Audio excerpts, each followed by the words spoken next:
గడిచిన ఈ 10 సంవత్సరాల కాలంలో ఎన్నికల ముందు కేంద్రంలో ఉన్నటువంటి బీజేపీ గతంలో అనేక ప్రయత్నాలు చేసింది అధికారంలోకి రావాలని.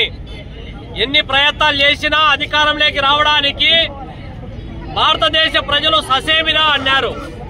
అన్నటువంటి దాని నుంచి బయటపడడం కోసం దేశ స్వాతంత్ర్యంలో ఎలాంటి పాత్ర లేనటువంటి నిన్నటి వరకు తన ఆర్ఎస్ఎస్ కు సంబంధించినటువంటి హెడ్ ఆఫీసు నాగపూర్ లో భారత జాతి జెండా ఎగిరేయడానికి కూడా ససేమిరానటువంటి ఆర్ఎస్ఎస్ ఈ రోజు అన్ని విధాల దేశంలో ఉన్నటువంటి భారతదేశాన్ని ముందుకు నడిపిస్తామని, విదేశాల్లో ఉన్న నల్లధనాన్ని వెలికితీస్తామని, ఏడాదికి 2 కోట్ల ఉద్యోగాలు కల్పిస్తామని రకరకాలైనటువంటి వాగ్దానాలు గుప్పించి అధికారంలోకి వచ్చింది. అధికారంలోకి వచ్చిన తర్వాత ఏ ఒక్క వాగ్దానాలు అమలు చేయకపోగా పోరాడి సాధించుకున్న ప్రభుత్వ రంగ సంస్థల్లో ఇవాళ అంబానీ, ఆదాని లాంటి వాళ్లకు కట్టబెడతా ఉంది. నిత్యావసర వస్తువుల ధరలు అమాంతం పెరిగిపోతా ఉన్నాయి. జీఎస్టీ ప్రభావం ప్రజలకు తీరని భారంగా మారిపోయింది.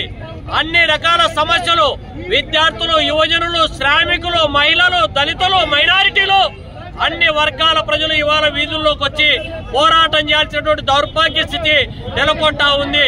దేశంలో ప్రజలు ప్రజా సమస్యలను పక్కకు నెట్టేందుకు వివిధ రకాలైనటువంటి కులం పేరుతో, మతం పేరుతో, ప్రాంతం పేరుతో, భావం పేరుతో, భాష పేరుతో, దేవుని పేరుతో, దేశభక్తి పేరుతో ప్రజల మధ్య వైషమ్యాలు రెచ్చగొట్టి తద్వారా రాజకీయ లబ్ధి పొందాలని చూస్తా ఉంది. ఇంకోవైపు సనాతన ధర్మం పేరుతో ప్రజలను రెచ్చగొట్టి వీధుల్లోకి తీసుకొస్తా ఉంది. జమిలీ ఎన్నికల పేరుతో ప్రజాస్వామ్యాన్ని కూనీ చేసి శాశ్వతంగా రాజ్యాధికారాన్ని తీసుకోవాలని ప్రయత్నం సాగిస్తా ఉంది. అందుకోసమే దేశ మొట్టమొదటి ప్రధాని పండిట్ జవహర్లాల్ నెహ్రూ పైన అవాకులు చవాకులు పేల్తా ఉంది.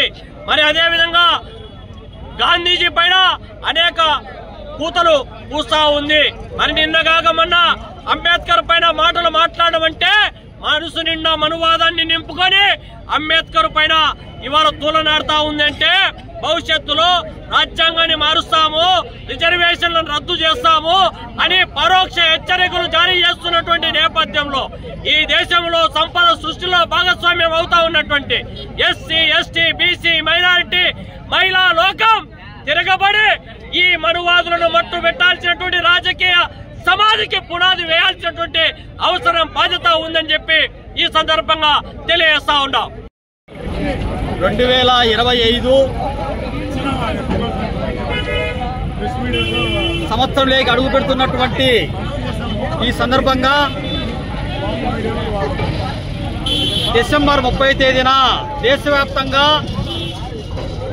డాక్టర్ బిఆర్ అంబేద్కర్ తూలనాడినటువంటి కేంద్ర హోంశాఖ మంత్రి అమిత్ షా వ్యాఖ్యలకు నిరసనగా ఈరోజు కడప నగరంలో వామపక్ష, ప్రజాస్వామ్య, లౌకిక, రాజ్యాంగ పరిరక్షణ శక్తులన్నీ ఐక్యమై ఈ ఆందోళన చేస్తా ఉంది. ఈ సందర్భంగా మేము చెప్పేమిటంటే భారత రాజ్యాంగానికి పూర్తిగా వ్యతిరేకమైనటువంటిది హిందూ రాజ్యం స్థాపన ఈరోజు బీజేపీ కోరుకుంటా ఉంది. దీన్ని వ్యతిరేకంగా పెద్ద ఎత్తున దేశవ్యాప్తంగా ప్రజలు ప్రతిఘటన ఉద్యమాలు చేస్తా ఉన్నారు. డాక్టర్ బిఆర్ అంబేద్కర్ దేశ ప్రజలందరికీ ఆర్థిక సమానత్వాన్ని, సామాజిక సమానత్వాన్ని, సాంఘిక సమానత్వాన్ని, రాజకీయ సమానత్వాన్ని వైపుగా భారత రాజ్యాంగాన్ని లిఖితపూర్వకంగా రాసి ఈ పాలకులు అటువైపుగా నడవాలా, ప్రజలను అటువైపుగా నడిపించాలని చెప్పి కోరుకున్నాడు.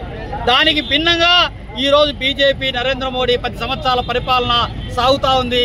అందులో భాగంగానే జమిలీ ఎన్నికలు తీసుకురావడానికి ప్రయత్నం చేస్తా ఉన్నారు.